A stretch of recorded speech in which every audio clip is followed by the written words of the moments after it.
El Tribunal Supremo de Estados Unidos se encuentra evaluando varios casos que de una forma u otra pueden afectar nuestro ordenamiento jurídico. Ayer se emitió una determinación sobre el aborto que reforzó la defensa que por años se ha hecho de este derecho. Para conocer más detalles del impacto de la isla de las decisiones del Tribunal Supremo de Estados Unidos, me acompaña el licenciado José Enrico Valenzuela, ex procurador general auxiliar de Puerto Rico. Buenas noches y gracias por estar con nosotros. Buenas noches al público televidente.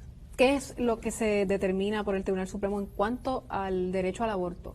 Bueno, el caso se titula Whole Woman's versus Texas, se decidió en el día de ayer, el cual en cierta medida reafirma lo que ya se había decidido en Planned Parenthood versus Casey y en cierta medida también aclara lo que fue decidido también en Roe versus Wade.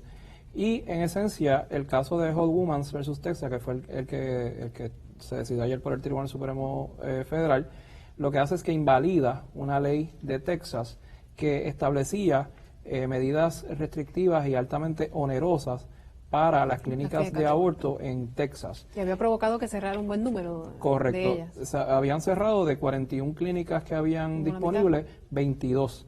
Y entonces cuando se compara la cantidad de personas que están que son de edad productiva, mujeres, en su mayoría, casi el 50% son féminas, latinas.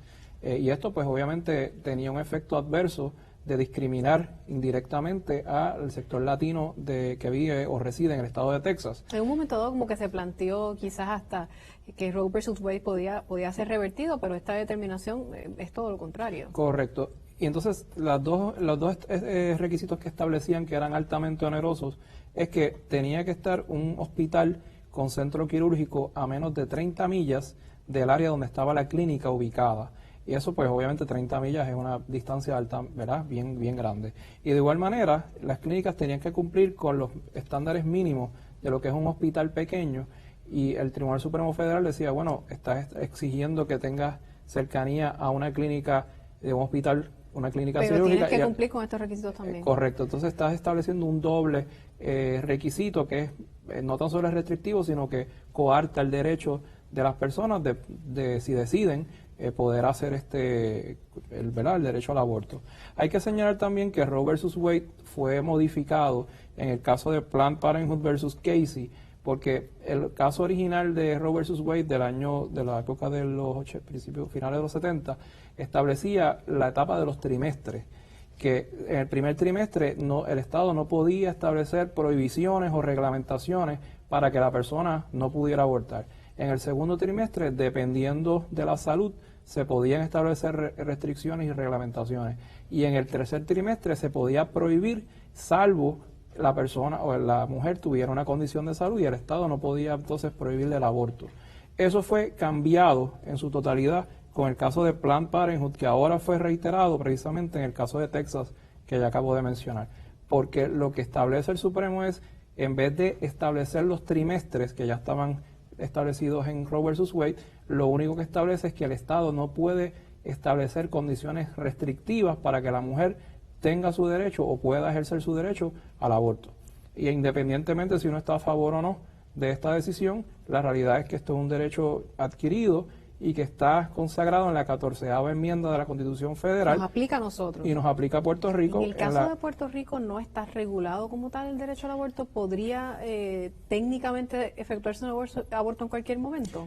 En Puerto Rico está reglamentado similar y consono a lo que dice Roe versus Wade, que cuando hay situaciones que ya son fue de revertido, salud, como nos acaba de explicar. Correcto, sí. Y realmente aquí no ha habido esa controversia tan grande que haya llegado al Supremo local. Y como organismo lo haya planteado. Porque no se han establecido condiciones prohibitivas por parte del Estado Libre Asociado, pero si en algún momento el gobierno local estableciera algún tipo de condición restrictiva, pues en efecto el caso tendría que ser revertido a tenor. O tendría que hacerse a tenor, ¿verdad?, con estas determinaciones del derecho al aborto del Tribunal Supremo de Estados Unidos. Así es.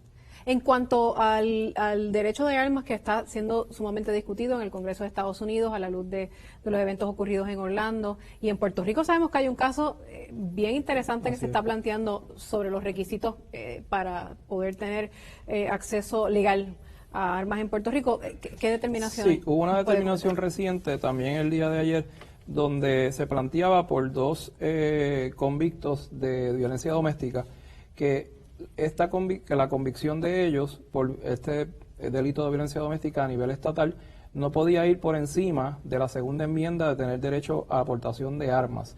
Y se cuestionaba un estatuto federal que en cierta medida prohíbe a todos los que hayan sido encontrados por delitos ya sea grave o menos grave en términos de violencia, que prohíbe en efecto que se le permita a esta persona tener portación de armas. Ellos cuestionaron esa ley federal y el Tribunal Supremo en el día de ayer decidió que cualquier ley local o federal en este caso que prohíba a una persona poseer armas porque haya sido convicto por violencia doméstica no resulta ser inconstitucional. O sea que se puede prohibir. Se puede prohibir.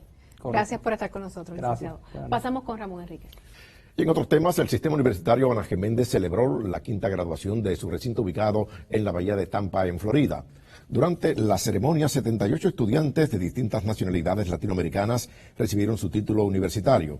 Asimismo, en esta se vivieron momentos muy emotivos cuando se le otorgó un grado póstumo como técnico en farmacia a Martín Benítez Torres, una de las víctimas del fatal tiroteo ocurrido en Orlando. El mismo fue otorgado a sus familiares.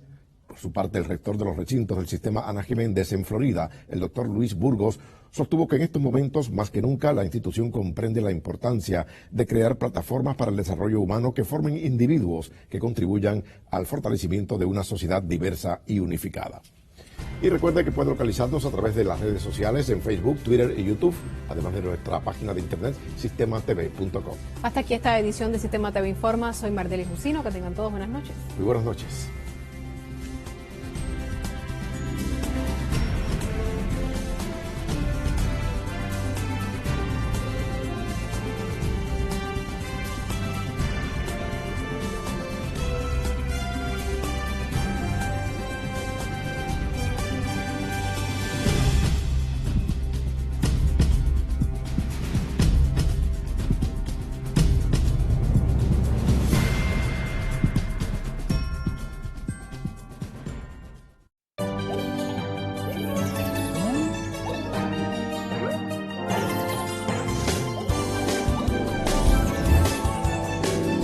Sistema TV.